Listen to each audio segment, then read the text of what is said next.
ముఖ్యమంత్రి గారికి చిత్తూరు అనగానే నాకు చక్కటి అడవి ప్రాంతం, శేషాచలం అడవులున్న ప్రాంతం, ఏడుకొండలవాడు వెలిసిన ప్రాంతం, అన్నమయ్య తిరిగాడిన ప్రాంతం. ఇలాంటి చోట ఎర్రచందనం అడ్డగోలుగా కొట్టేస్తా ఉంటే నేను అడవులు ప్రేమించినవాడిని. చట్టోపాధ్యాయ రాసిన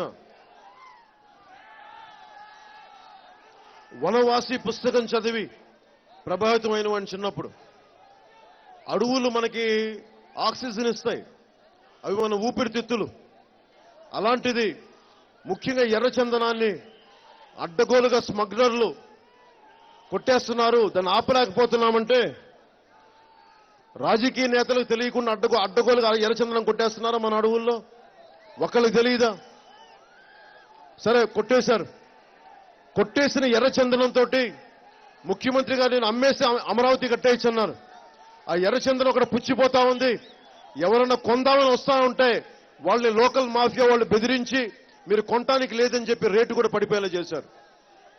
అంటే రాజకీయ నాయకులు, వైసీపీ కానీ తెలుగుదేశం కానీ నాయకులు, స్థానికంగా ఉన్న నాయకులు మరి ఎవరో తెలియదు, అందరూ కుమ్మక్కైపోయి ఎర్రచందనానికి ఒకవైపు అడుగులు అడ్డంగా నరికేశారు. దానివల్ల వచ్చే డబ్బులు కూడా ప్రభుత్వ ఖజానాలకు రాకుండా వ్యక్తిగతంగా ప్రైవేట్ వ్యక్తులు జేబుల్లోకి వెళ్ళిపోతా ఉన్నాయి. దీని గురించి మాట్లాడేవాడు ఎవడు లేడు. నాకు చాలా రోజుల నుంచి వేదనతో ఉన్నాను. ఏడుకొండలవాడి ప్రకృతిని ధ్వంసం చేసే వ్యక్తి ఏ ఒక్కడు కూడా మీరు ప్రాణాలతో ఉండరు, గుర్తుపెట్టుకోండి. అడ్డగోలుగా దోస్తా ఉన్నారు అడవుల్ని. జనసేన ప్రభుత్వం వస్తే ఒక్కొక్క స్మగ్లరు, ఒక్కొక్క రాజకీయ నాయకుడు తోలు తీసి కూర్చోబెడతాం. మా ఎర్రచందనం అడవుల్ని, ఏడుకొండలవాడి సంపదని, ఏడుకొండల స్వామి సంపదని, శేషాచలం అటవీ సంపదని ఏ ఒక్క స్మగ్లర్లు కానీ రాజకీయ నాయకులు కానీ మీరు అడ్డగోలుగా దోస్తా ఉంటే మిమ్మల్ని కాళ్ళు ఇరక్కొట్టి కీళ్ళు ఇరక్కొట్టి కింద కూర్చోబెడతాం.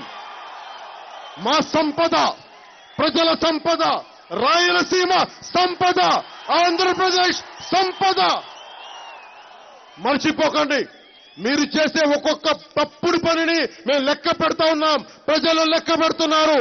శిశుపాలుడి 100 తప్పులు అయినట్టుగా ప్రజలందరూ అధికార పక్షం, ప్రతిపక్షం తప్పుల్ని ఒక్కొక్కటి లెక్క పెడుతున్నారు. లెక్క పెట్టిన రోజున మిమ్మల్ని కింద పడేసే రోజు, అట్టే రోజులే త్వరలో రాబోతున్నాయి.